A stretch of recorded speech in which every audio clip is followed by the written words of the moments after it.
গ্রীষ্মের তপ্ত রোদের ক্লান্ত দুপুর, ঈদের ছুটি এখনো শেষ না হওয়ায় ফাঁকা নগরীতে বেশ ভালোভাবেই টের পাওয়া যাচ্ছে গরমের তীব্রতা। চলার ফাঁকে তাই একটু বিশ্রামের জন্য গাছের ছায়ায় স্বস্তি খুঁজছেন কেউ কেউ। জাতীয় সংসদ ভবন এলাকার দক্ষিণ সড়কে তীব্র গরমের মধ্যে আড্ডায় মেতে উঠেছেন কয়েকজন কিশোর। কথা বলে জানা গেল, গরমের মধ্যে স্বস্তিতে একটু গল্প করতেই গাছের নিচে জড়ো হয়েছেন বন্ধুরা। আমাদের অনেক দূরে দূরে বাসা হওয়ার পরও আমরা কিন্তু এই জায়গায় আড্ডা দিই। আমরা গাছের নিচে, ছায়া নিচে সবসময় আমরা এখানেই বসে। আমাদের বাসা আছে, আশপাশে অনেকের আছে বা অনেকের দূরে দূরে, তাও আমরা এই জায়গাটাই আসি কারণ এই জায়গায় একটু ছায়া ছায়া আছে।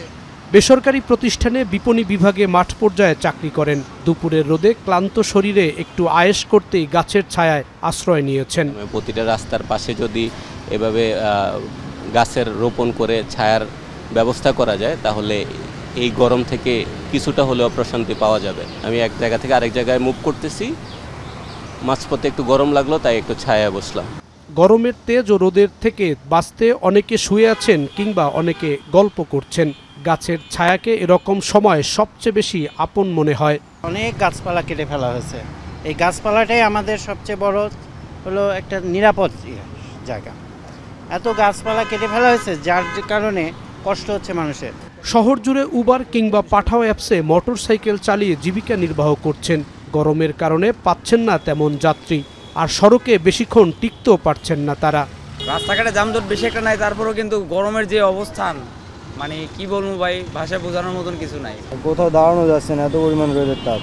জ্যৈষ্ঠের এই তীব্র তাপদাহে বেশি কষ্ট হয় রিক্সা চালকদের। খুব কম আয় করতে পারেন গরমে।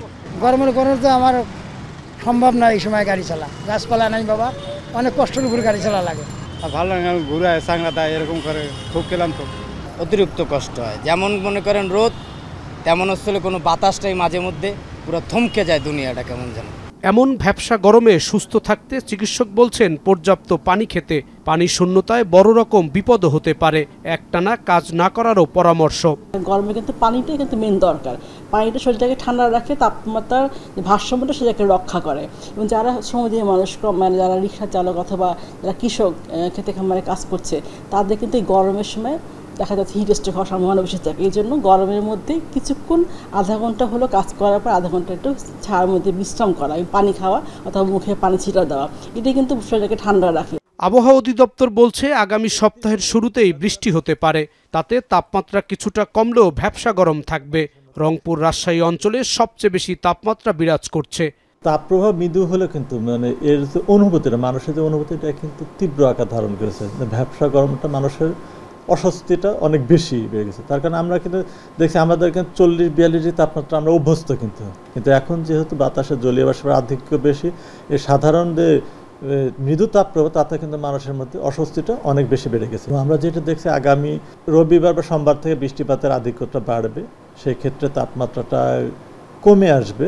হ্যাঁ, এবং যেটা মৃদু তাপপ্রবাহ যেটাতে এটাও কিন্তু প্রশমিত হবে, তবে ভ্যাপসা গরমটা পুরোপুরি যাবে না। ঢাকায় তাপমাত্রা 34 ডিগ্রি সেলসিয়াস হলেও অনুভূত হচ্ছে 41 ডিগ্রি সেলসিয়াস।